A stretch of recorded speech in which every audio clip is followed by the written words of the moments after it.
তো যারা 2024 সালে উচ্চ মাধ্যমিক দর্শন পরীক্ষা দেবে এবং লিখিত পরীক্ষা যদি 80 পেতে চাও, তো প্লিজ আমি যা যা পরীক্ষাগুলো নিচ্ছি তোমরা পরীক্ষা দিয়ে সঠিক যদি উত্তর দিতে পারো তাহলে ভাববে যে তুমি 80 পাবে, আর যদি দিতে না পারো এখনও সময় আছে, পড়াশোনাটা ঠিকঠাক করো, ঠিক আছে?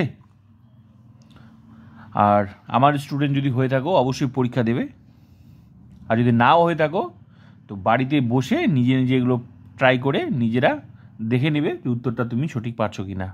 নাহলে কিন্তু পরীক্ষায় বিপদ কিন্তু অনিবার্য, ঠিক আছে? সে তুমি যেখানে পড়ো।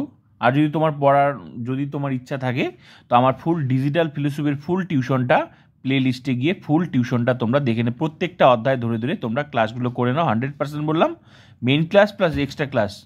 এখানে যদি তুমি ক্লাসগুলো করো, দ্বিতীয়বার ওই লজিক শেখার জন্য আর কারো কাছে হেল্প নিতে লাগবে না, গ্যারেন্টি দিয়ে বললাম। বাকিটা তোমাদের ব্যাপার, ঠিক আছে?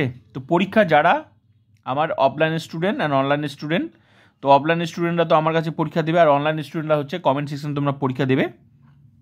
আমি কিন্তু আমি যেমন আমার মেইন ক্লাস কমপ্লিট করে দিয়েছি, এক্সট্রা ক্লাসও কমপ্লিট করে দিয়েছি, এখন আমি পরীক্ষা নিচ্ছি। তো পরীক্ষাগুলো নিচ্ছি, তারপরে আবার এক্সট্রা ক্লাস শুরু করব, ঠিক আছে? তো তোমরা কিন্তু পরীক্ষা দেবে। পরীক্ষা যদি পারো তাহলে ভাববে তোমাদের প্রিপারেশন ভালো হয়েছে, আর যদি না পারো তাহলে ভাববে যে তোমাদের প্রিপারেশন কিছুই হয়নি, চেষ্টা করতে থাকো, ঠিক আছে? তো প্রশ্নটা কি, নিচের বাক্যগুলিকে আদর্শ আকারে রূপান্তরিত করে বিবর্তনের আবর্তন করো। কদাচিৎ চিকিৎসকেরা আবেগপ্রবণ, বেশিরভাগ লোক কুসংস্কারচ্ছন্ন, যে কেউ এ কাজ করতে পারে, অমেরুদণ্ডী প্রাণীরা স্তন্যপায়ী হতে পারে না। এই প্রশ্নটা এই লজিক অনুযায়ী করবে, 8 মার্কস। আর এটা থেকে তো নোট আসে, তো নোটটার আমি পরীক্ষা নেই না, কমেন্ট সেকশনে দেওয়া সম্ভব না, তাই নোটটা আমি পরীক্ষা নেই না। তো আমি বলছি প্রত্যেকটা অধ্যায়ের 5টা অধ্যায় থেকে তোমাদের কিন্তু নোট আসবে, লজিক আসবে, ঠিক আছে? তো কোন অধ্যায়তে কী আসবে সব বলে দিয়েছি।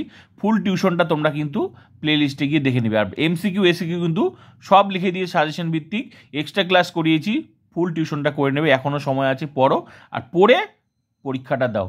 পরীক্ষা যদি দিতে পারো তাহলে ভাবে তোমাদের প্রিপারেশন ভালো হয়েছে, আর যদি দিতে না পারো তাহলে এখনও সময় আছে, পড়াশোনাটা চালু রাখো।